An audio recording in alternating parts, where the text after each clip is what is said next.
to ababato fango ho no said o si ye no asa kromfo tetawa no ato hel so ahomache saa na aba na ye Ghana fo ene so asye she empobde ho sam so any Ghana registered nurses and midwives association ekohia ye na ekohihia mu no amokoye no amfe anso Ghana Health Service womo so pa nurse for ne midwife for chance o ma dawroma yade bi wo ho a wa yakro wo hia yade sadi manimu ye ntia Ghana formobo no mo do mo nsan koye adwuma kwabri istimra she betwani wona bo wonyina champion akwasi jamfo no so koye aye e woni mpasua so Yabakwa Christian Service University na SRC president awaye na adwuma wi a wo no hye awaye na fe student are na awaye wi no wapa eho ensoma ensom ne afoforo bi na nwumere yetrase a ebeto sene nyina mo ede asom akenkanfo a wote yenkan eyeme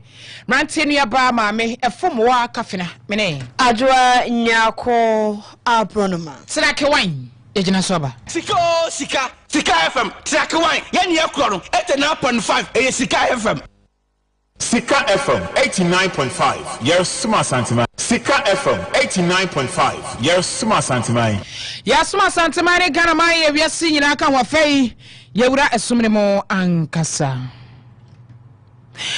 na yeyina limsa aban yi wode etuo foforo ade aba wade atofa ngoso wade de wase eye energy levy nenso ebi mu se edum so levy sanse cheche mo de ba ne se e ka brete ya emre ye ewo energy sector hono mo no sa wan Ghana for your pocket yi na jesa ye de ekwa akotua nti yede to fango so saa ni atetetete ya de akwa akotua na saa ka no afiri ye konso na afei ama yatumi anya fango na yede amamfidi ahodo na ama yanyinam kanea entisi antua de a ebewu sumase ane yebeda ntina yesu ye ane dum so levy na saa dum so levy bra shaba dwabodam kuma no dano kro no a Dr. Kase3 6Pm my ever some for adding one some comrade shebe dwobo so we de animanimu ya putupura de aba enti yanyin tum ntam anya sa ye ho ba kire dom kuma sa what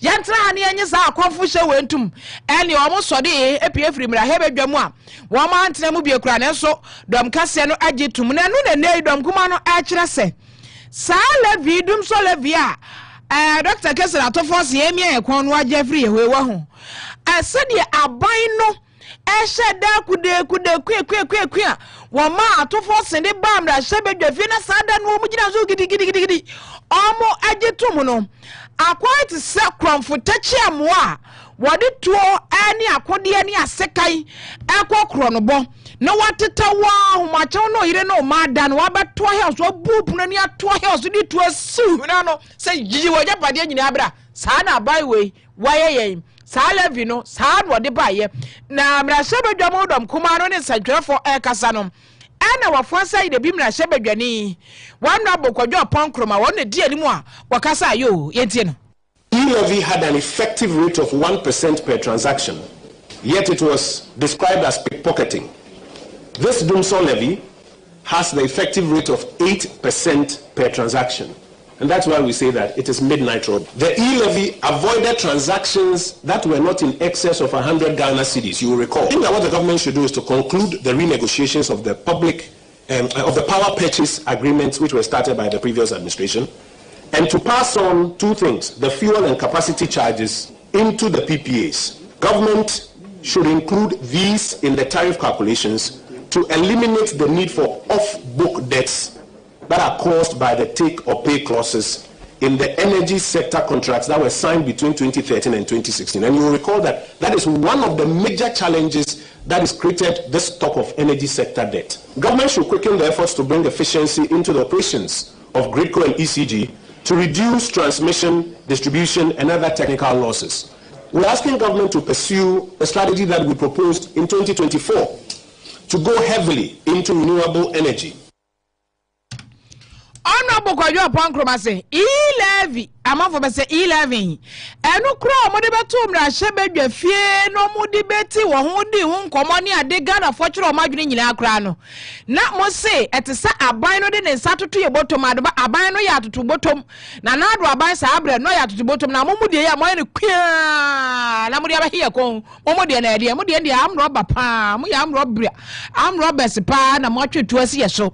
And what she had a orchard. One more any driver union so no any civil society organizations be share now one more this one Ghana city a toy a home come so we want to advertise that we will be embarking on the following. Number one, we will continuously engage the people of Ghana, civil society groups, driver unions and the media to showcase the true impact of this draconian and negative levy that the government is imposing on us.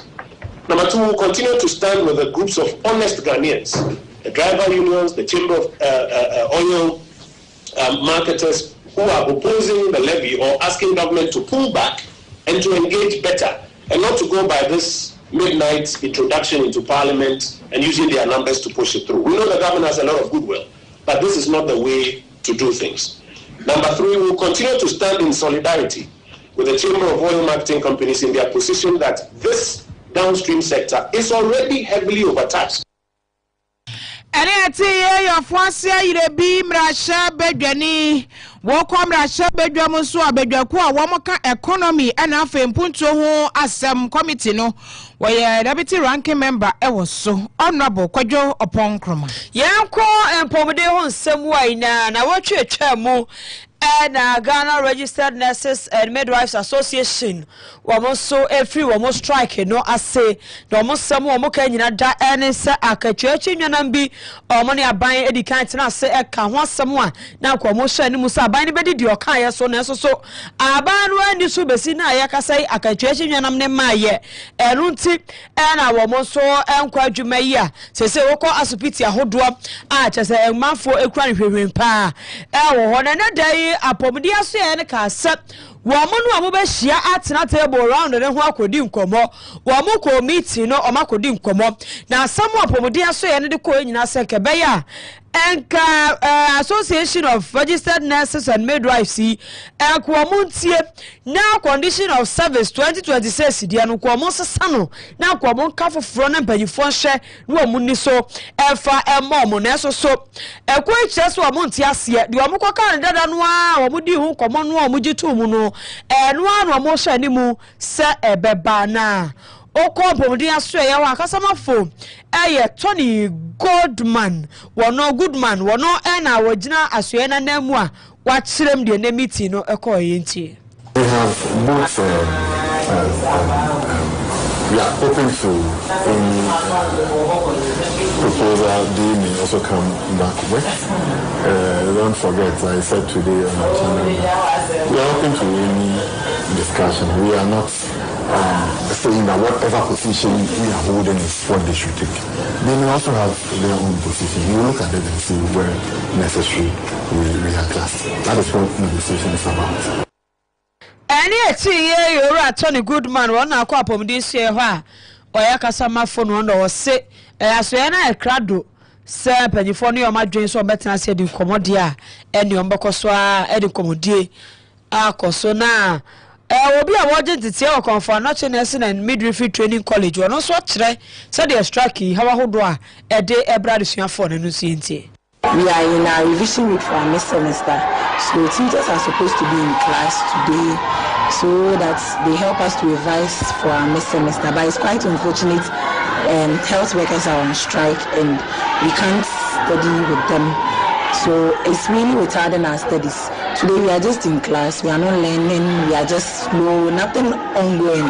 It's just us at this juncture, so we need tutors to come so that they help us to make our learning facilitation very easily for us, but this is the case, they are not coming, so learning has become very difficult for us. So we are urging the government to help us and talk to them and satisfy all their needs so that they come to class. As a student, I think this strike is having a lot of impact. The disadvantages of it is very high because we are writing midterm, I think next week. And then our tutors were supposed to be in class this week to take us through some of the subjects. But we've been in class since morning and no teacher has been around. We are just here. We don't know what to do. We don't know whether to go home or what. Because being in the school without a teacher coming to the class or something is something else. Though we can study on our own, but that one will be different from a teacher being in front of us and directing us. And yet, this year, be a walk of a notch in a midwifery training college. And also the strike. No, Ghana, you said there's a midwife association. How do I want to for no more from or the 2 anyway? Yeah, to our Casabana son and some day strike has Semian America BAE. Ghana Health Service, one so as Ghana Registered Nurses Midwives Association for the way of Madarumo or Madama Panka. Woman sound quadruma, sunset. Atameshi, and Quafongo Chile Wamo Pa. Na Data General, Edema Ghana Health Service, Dr. Kaba, Akoroye, Samo, Wano Anna HSA. Yadia be wo hono ma wa ya no betimi atwentwan so kakra ne ade bi so hono mo dia ohia se anese fo ne ade ginagina ne so titu pa ne wo ba kwa wo so ne bra so no wo no eno no twentwan so a enya ye o wo ne time ne so ana so enti no twentwan so a enya ye enti sa no midwife ni ho a o ya akro no se bi o mpraduasa wo fa he wo de na sam fa he enti we de wo sra midwife fuyi any nurses is wa madaroma anka womonte de minister ni mpanifo do aka se na nkomo san kwatena table ne ho mpanifo ne table ne ho na ja adwumafo aka nso womo ewa ya sabia womo agi akra nkwa kopembra wombe kasa ema asie Dr. Akoroya echese ewone nurse ni bi kura sabia wono nso afa afuro ebo nkomo no chense wo de wa hwe hwe nso kura wa afa afuro nti akoba se eneye awoka wa obekasa wo kwa strike nti wo twentwen so ana wonso wontumi nya sasa wona wonu bi nso a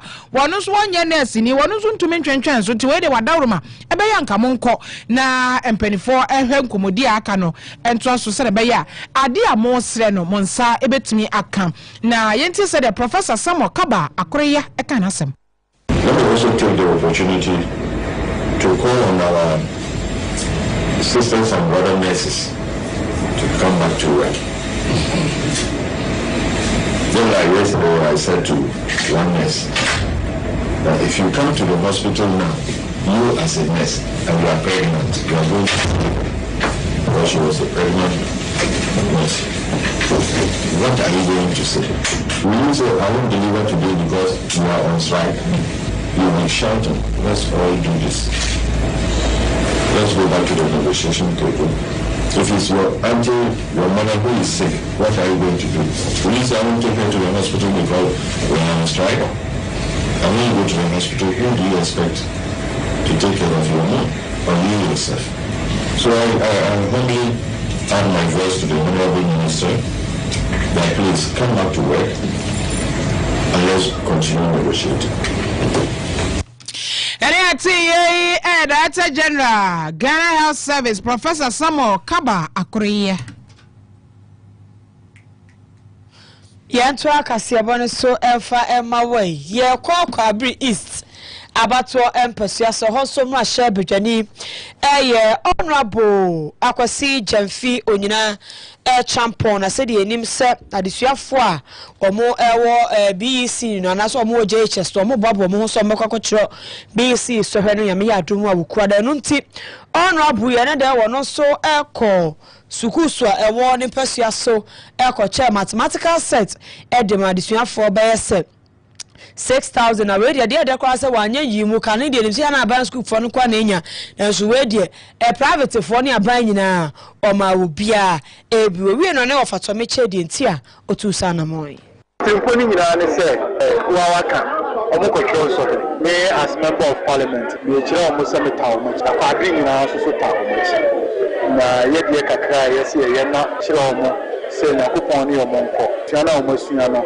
won kai wo na afi message opportunity any omaka nkwonsensem kakra ntina no so na fam de kakra ese me ye no ye we no me ye ma value school for any aban school na bia sankedi It's a quabia for every opportunity and we are in a see a and second say you the chair market Makumako 6,722 and you demand the amount of you teachers and administrators give you and then you are a yarn or Mako Charm or Mr. Bella Quadano will be answered Canada or the examination room mostly or if you want a question about or bet cross our question about and you need 20 marks. 20 months. It's not the two of which are what piece of question about. Take our time, but time management is very important. And so the true.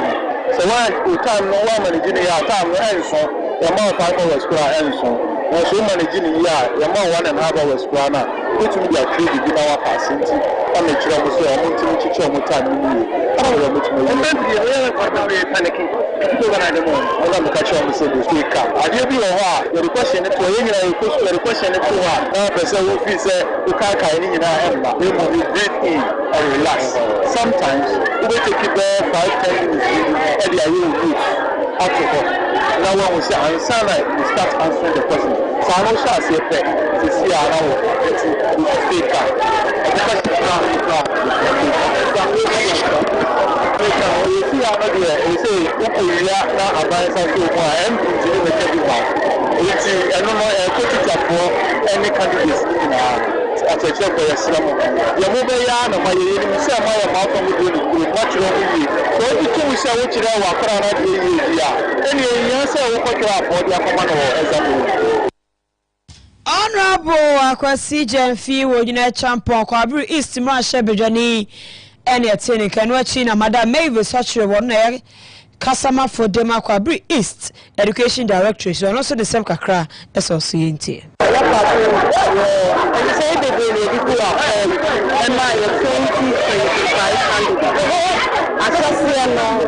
municipality were briefing on all the core subjects. Yama 6,724. And you briefing all the states mark where we are buying. With the CAU and what exams the few granny. And the fire of examination room, I said, a mistake or more. First and foremost, I don't see a manager or more. Not time 10 hours. You know, I say, I don't plan them. If you retire more, I am municipal mocker candidates under wire condition. Candidates in it's not serious. You are greeting now the Ama moment and the baby as a show of an amount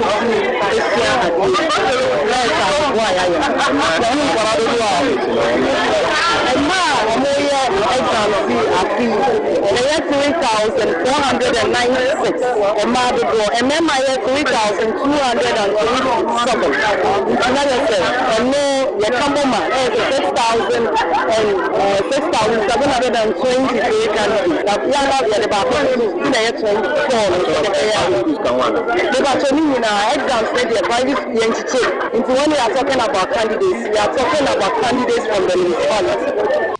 Madam Mavis Sachre won na Kasama Kwabri East Municipal District Directorate no.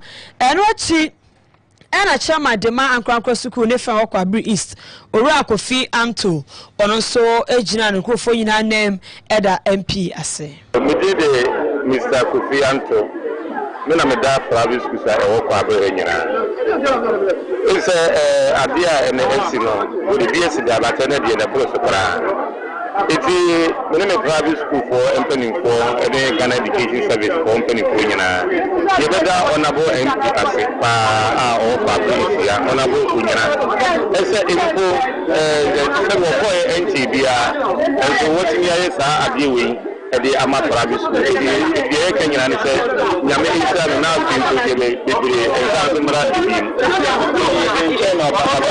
I found the private school, senior high school now become senior high schools now or the other become. If you better not say, you better government. They can say government no is an emergency private school for. We tell you the command government school for now. One go say a private school so that said if you said a private school, you call your homework the so schools are actual private school for them to do so. governing schools no if you best say about say baby and all time on na omo bin so private school also. And it's a Oracle fee Anto no and a chairman demand Crankle Sukun Kawamukone fan a Kwabri is net so no so da Kwabri is my share journey honorable Kase3 fee on your a champon I say. Yatwa Kase abare so na me so me kwaka suku mu nsemi bi me na drumo awo Christian Service University na SRC President Honorable His Excellency Richard Owusu ele ne penny for ya womo student arena omo siewie chese multi-purpose student arena omapa eho entuma baby a adesuafo betimi akotena agye frama pese usua de eho ye calm conducive for learning betimi akotena ho akenkan wa de asua wa de a ekomna do so betimi ayebo ewo ho afei pese ye programs bia so a betimi ayho chese kama pa enei womo apa eho entuma ewo suku mu ho a na pro vice chancellor Edema Christian Service University Dr. Stephen Banahene wakasai dwumade na se en wobo SRC President His Excellency Richard Owusu abaso na ochese osre president ya woba ene adesuafo ni nyina se student arena kama yi wo mo hwa no mo ho by maintenance culture yensiesie no baabi wa ya ntempa ne aye ne yesiesie na atumi ache na yediso faso yentie se the pro vice chancellor Edema Christian Service University Dr. Stephen Banahene Ekasai can you that's so company for and so eti enya adwene tisa na mo atwa adwene obi edje yeso anyi sase dam hia pa fi se kanu mo kwanya se mo gya no mo mo koye de fofo me toso mienu eni se timpo amode ye no mo de ebi aka ho asiesia emse ebedwa ama ye info baby mbesua de enso no akọ enkan nti aseda na ayeye ne de ma wo na yasanhye omonso mbankwanse ye hwe so de ma omonso omonso tumi eye bibi na ye kwanim ye fi se nyina kan bomu kwanso ko yesi so a Christian Service University ebe fa ne ntuma pefra ama aye krabehwe de kire penifo mo ban se omu bi kan no omu di nanim aye omu de ya kan no nso no doso if you say was ohwe de agya oni na osan de bi kan ho nti say you maintain baby de aman no ya de a ehia ye mam ha yin wagitum say maintenance culture no ya na e form kakra na penifo so agya tum say omonto to na si ye be bo ma ba so ma agya tum na yesu ye behwe school penifo any school shey nyina ntina media state buy nyina be kan bo mi maintain na dachi bia omo ye no esan bo mbochi a omo behwe na ahwomu kwan yeso mba behwe na akwaya wehudie nti ye behwe na nyina kan bo menye bakofo a student body no so omo use facility no was maintain hoye yeso be didi ona atutu repo akonya no won't take good care of it no everybody has a role to play nti ye be to the school from any platform ahodo so ye nkomodi ahodo so nyina ye be kan ho ma maintenance na ye kan timi every pay na so ye be kan akire amanfo no impode maka akire students ne kura de da za omo hwe no omo anse no aha momo ho ban na emwa yi nyina ere ati ye eye pro vice chancellor Edema Christian Service University Dr. Stephen Banahire enwochi na SRC President His Excellency Richard Owusu wono so Kasai fa adwumadi no a odi ye no ehoyenti no adwumadi e hyase afimpinu no nsem that's 2023 one day SRC ben Mr. Emmanuel Magabi Susu. Enya abotare enya tempo se ewose yenu no school ha no. Most times here exams are trends so here. Baby abetna sua de no ya na din because most of the time classrooms here na to tum so the distractions and bahono. So they thought that they could get a place for students to sit and study and then to write their exams in peace. And so almost as no almost me anwie adwuma no. Adwuma na da hono mbese mfim yuru. Minimum ya no so ba ya no. Ese de offer dia pampani so am ye piano. We hwe adwuma almost as na ya adwuma pa. who we has a better so na dia kwawe pa nti yenso ye to aso dia aka ina dia aka ho a ne ye commission na timopa ne se yenuanom omo exams you do exams period we am not na ho den we are here, every time there is an exams they can go in there, they sit and then they study and then they even if some person who didn't have the car now bet me akwa help you. And so that is our expectation will be able to call. The mechanic said I mean, being an SRC president at Christian Service University is a very difficult job. It's not an easy one. It's very, very difficult. And then so what they any in see you bet me I am into the American Fellow Williams but it is possible they can do it. And you know also I'm family doing said the idea in the shas and one family doing one family me and fact me I don't know be akoye enye adwuma na ombetimi adwuma na manaya. Wey SRC president where the Jumewie Christian Service, His Excellency Richard Owusu, and Wakacha President Vufra Wabai, Mr. Klokwaji, said that down my day. Then so as I said, oh, you didn't know. You just somewhere so na you may some who is Sikka 89.5 you didn't see. Now, Sarah the man used to make my funina near reporters in Yina, you don't must papa, Mubojuma Dane. Efia amache when I born in another a day amaye kwame for ya boje abojuma day some for your falasan or koji abo see what that bullet fashion center no DJ Bullet when a chin from money in a day amaye social media ne dear Kelvin AK na neighbor Mr. Kunu wono and I should be biaso a day amaye and you may I can kind for a me Nancy near bar mammy a fum wa kafina Adwa nyako abron madwa mencha Mr. Tony Mr. Tony Mr. Tony good evening.